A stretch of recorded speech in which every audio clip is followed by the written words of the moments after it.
So, what exactly happens to our bodies when we die? Stick around.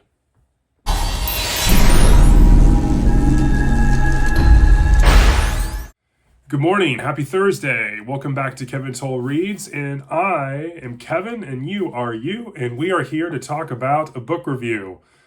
I read my second nonfiction book for Nonfiction November, and it just trying to get myself into some different genres. Steve Donahue gave me some criticism, and I took it to the heart, all in good fun. But I have branched out and started reading a little nonfiction. Not really my cup of tea, but I really enjoyed the two I have read. I read God, an autobiography by Jack Miles earlier this month, and then I just finished Mary Roach's book, Stiff, The Curious Lives of Human Cadavers. So let's talk about this. This book was published in 2003. Roach is interesting as a writer, and this was an interesting premise. So the summary of this book, Mary Roach takes a really kind of funny exposition of the lives of human cadavers and really kind of about our contributions really can live on after death, because it really kind of gives you a very open and ever expanding look at what human cadavers can go through, from just morticians and funeral homes to medical research to educational tools. I mean, it's very eye-opening, and so I really enjoyed this. You get fields like medical research, forensics, safety, just the human body. It's just really it's more gruesome and amazing than we really ever knew. And so that's kind of like the summary of it in a hodgepodge way. But let's talk about what I really liked, because there's a lot to discuss here.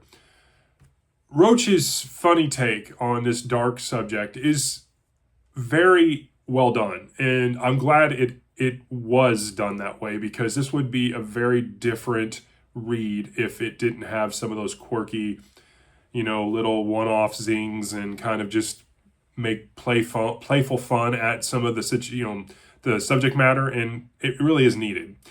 Learning that human bodies are kind of recycled, used for many different applications, was really interesting. Each chapter kind of gives you a different perspective about life after death, so to speak, as a human cadaver. You start off with the early historical, grave robbing, the 18th century, trying to get at bodies because they need, to understand from a medical perspective. It was interesting, and there was a big money in it. And then you get kind of morticians and how they take a personalized approach. They don't, make light of what they have to do, whether it's, they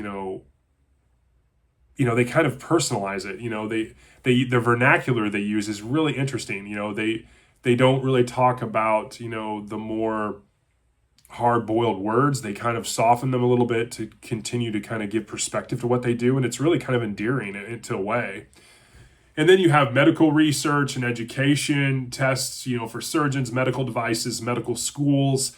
I found that really fascinating, as well as the forensic science piece of it, rate of decomposition to assist with crime. They have a body graveyard in, I believe it was Tennessee, and I was like shocked that was actually there. But it was kind of like, wow, that's kind of weird and appalling. But at the same time, when you understand why they do what they do and why it's necessary, it makes a lot of sense. And because it does aid to better surgeries, to better safety precautions. I mean, it was very interesting. They were one part when they were talking about, bodies and using crash test dummies and using different animals and versus humans, and then kind of the political, takes on this is not right, and how they kind of manufacture cars to crumple to kind of ease the force of people in car accidents and what it does to the human body and the trauma. It was really interesting to hear about those things.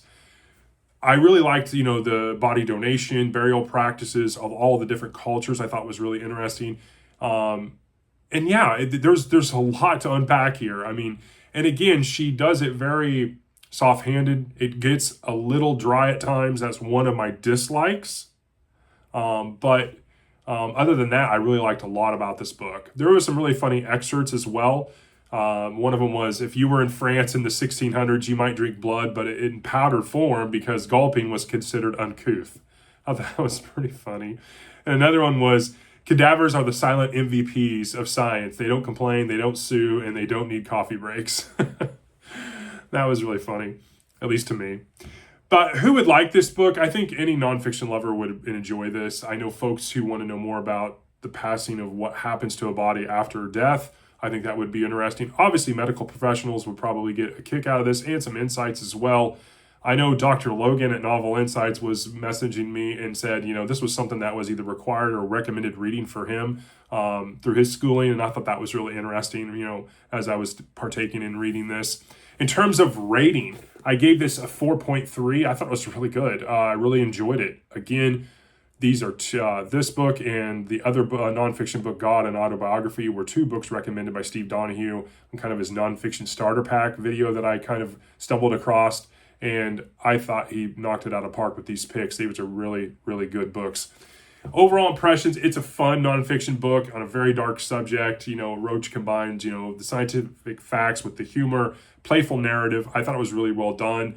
I found myself flipping through pages and really kind of, I would be reading it and I'd be like, oh, what, holy crap, I've read 40 pages in the last hour. And I was just flying through the book. It was very, very fun. So I highly recommend this. Mary Roach Stiff, a nonfiction take on the curious lives of human cadavers. I rated this a 4.3 out of 5. And that is my review. I hope you're having a great Thursday, and I will talk to you all in the next one. 3, 2, 1.